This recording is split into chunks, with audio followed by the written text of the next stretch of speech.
শুভ সকালের অনেক অনেক শুভেচ্ছা।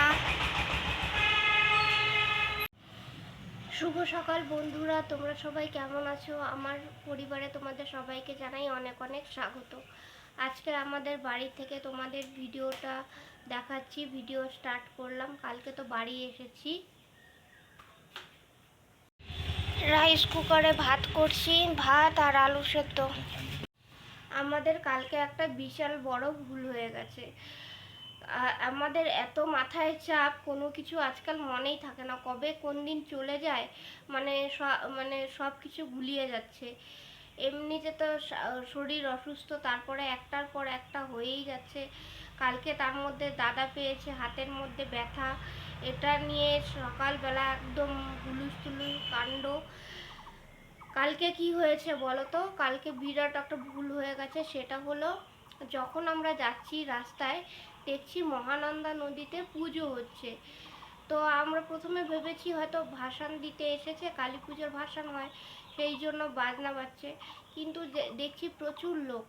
তখন মনে পড়লো আজকে তো চৈত্র মাসের ছট পুজো, আর আমাদের সেটা কোনোভাবে মনেই নেই।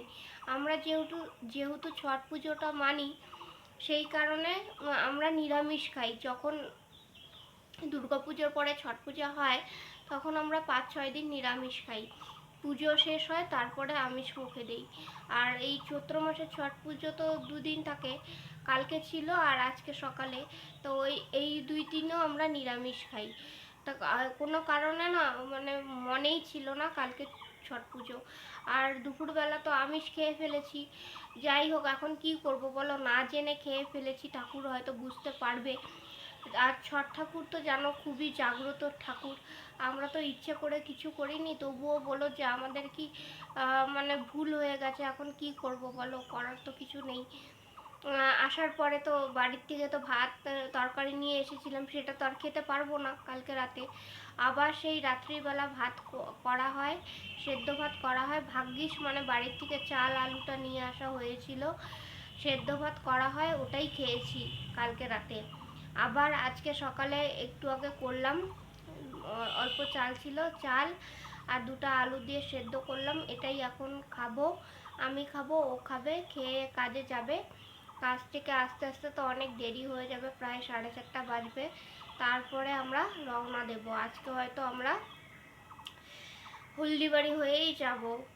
হলদিবাড়ি দিয়ে হলদিবাড়ির থেকে বাসে উঠবো, বাসে উঠে জলপাইগুড়িতে নামবো। জলপাইগুড়িতে তো আবার অনেক এখন ব্যাপার করে দিয়েছে, অনেক দিন আগে থেকেই জলপাইগুড়ির ভেতরে এখন বাস ঢুকতে দেয় না, যেহেতু জ্যাম লেগে যায়। আর বলো তো কি, ওই ট্রেন যায় না, ট্রেনের লাইন পড়লে আরও প্রচণ্ড জ্যাম হয়ে যায়। এত জ্যাম হয়, প্রায় 1 থেকে 1.5 ঘন্টা দাঁড়াতেই হয় মানে ট্রেনের জন্য।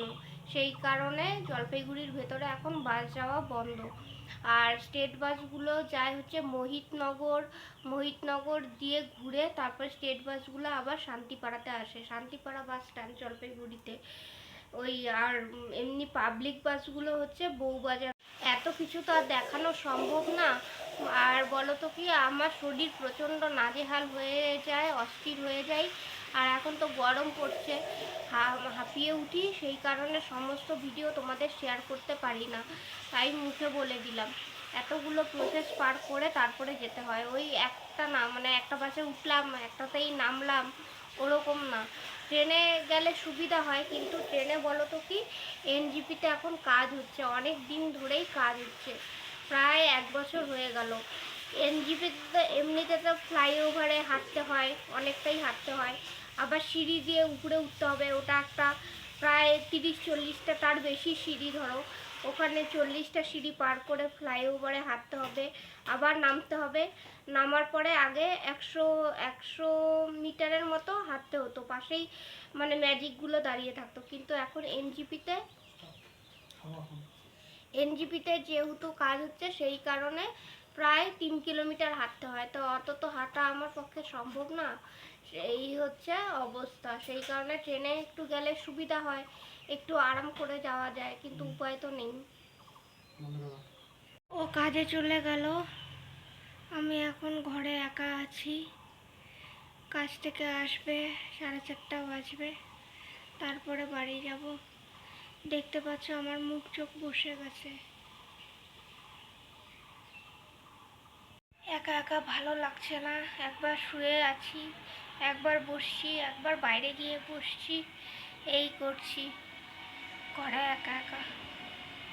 একটা একটা কথা জিজ্ঞাসা করছি, তোমরা কি আমার বিয়ের অ্যালবাম দেখতে চাও? যদি দেখতে চাও তাহলে আজকে কমেন্ট করে জানিও। আমি অবশ্যই একদিন সময় করে আমার বিয়ের অ্যালবাম তোমাদের সাথে শেয়ার করব। আজকের মতো ভিডিও এটুকুই।